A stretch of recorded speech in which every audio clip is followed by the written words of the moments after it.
Hello, it's me again, Tunde Ajao, and this time around is a simple NHS surgery for GP. It just tells you the number of staffs there. For any reason, if you want to know in England and Wales the number of staff in a GP surgery from the data, well, this is like a quick way of you knowing them overall. Of course, you can do analysis on the total figures. Uh, you can see what area do not is not well covered, and you can draw conclusions based on that. For example, you can look at the number of people who are suffering from particular ailments, and if you want to know why it's increased in certain area or decreased in certain area based on the number of GP staff or the number of people covered in that area. We go to the NHS website for the data sets, and they have provided us with um, that for the GPs surgeries and also the corresponding staff. So what you do is that you click on it. It's a simple let's put it in data. It's a simple CSV file, which is essentially like a text file. And you go to the staff too as well.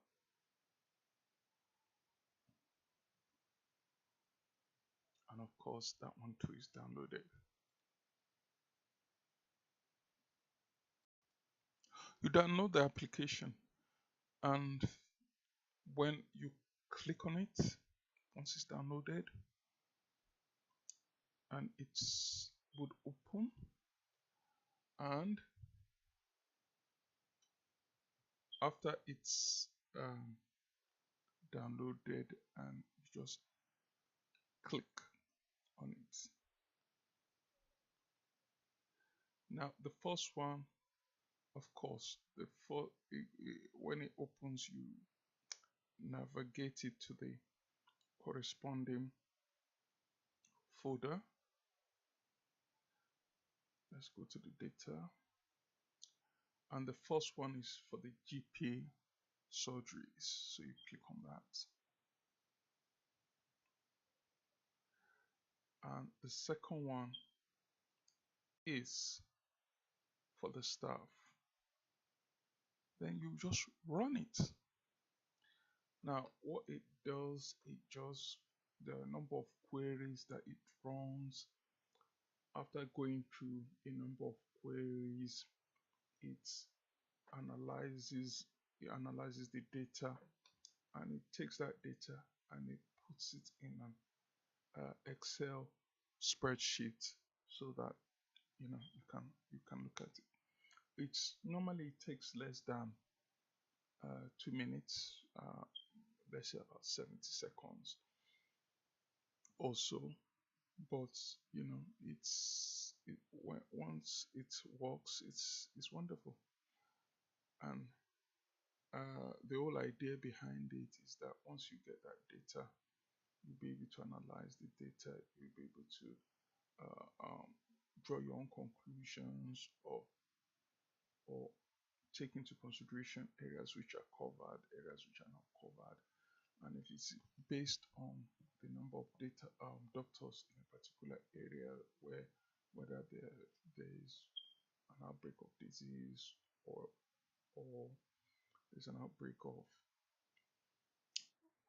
or what you think is a decrease of services, you can come to that conclusion based on the data. So I think I will have to stop it here so that we don't waste time. Oh, yeah, it's already okay. So this is the data, and as you can see, the total number of staff. What I like to do is just put a filter so that it can, and as you can see, the at the end is the total, and the number of staff in, so the number of doctors and the number of, or GPs, the number of nurses, midwives, and other. So, and this is the total number of staff, and if you look at it, everything adds up to, that's the sum, everything adds up to this in the end. Before it prints out, it checks, it does a check whether the number corresponds to one another. Yes, yeah, and also there might be some surgeries which do not have GPs, so you can easily find that one out by just say, oh, blank and 58. So those are 58 out of the 8,000 or so, and the ones without GPs and nurses, so you can just say, okay, blank, and you just see that up there, just 21 in the whole of UK. So that's it. Anything else? Nothing else. Okay then. Bye. I have been told that there are rarely places in which there are no doctors managing the surgery or health center. Most of the time, it's just not recorded. Bye.